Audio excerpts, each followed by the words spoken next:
Γεια σας και κύριοι, εδώ πέρα νετέρουμε τα παραγάδια που είχαμε ρίξει την προηγούμενη φορά. Βγάλαμε τις αργουλάρες πες. Για Γιάννης. Βγάλαμε. Ναι.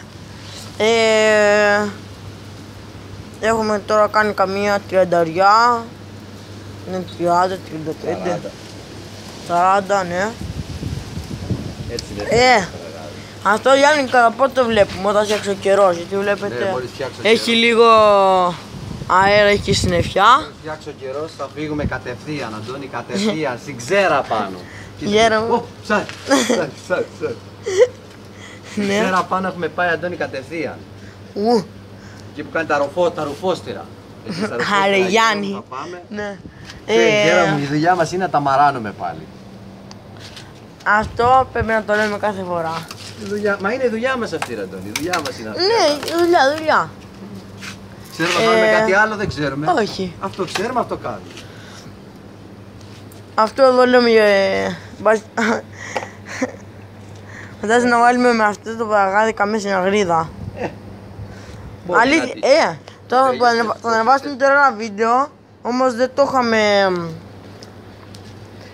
βάλει ακόμα και έχουμε βγάλει μια συναγρίδα. Θα σας τη δείξω και την έχω τραβήξει εγώ. Το γυρίζεις ακόμα? Ναι. Και πόσα βίντεο πες έχουμε βγάλει ψάρια που δεν τα έχουμε γυρίσει βίντεο. Άρη. Που αν τα βγάλουμε πες θα τις τρελάνε μόλις. Αλλά άστο καλύτερα. Αυτή η συναγρίδα τώρα που θα ανεβάσω το βίντεο ήταν 2-3 κιλά, κάπου εκεί 2,5. 2.800 γέρο. Ναι. Ακριβώς. 2.800, ναι.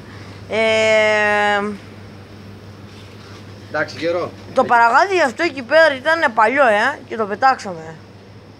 Τι να κάνουμε έτσι. Φανταστείτε, ήταν το τελευταίο ρίξιμο που είχαμε ρίξει. Τότε. Δεν είχαμε ρίξει. Τελευταίο. Δεν το ξαναρίχναμε και το πετάξαμε μετά. Και βγάλαμε τη συναγρίδα. Μας βγήκε τυχερό εκείνη τη φορά. Καλά τα λέμε παιδιά, γεια. Καλά η ψαρία μας.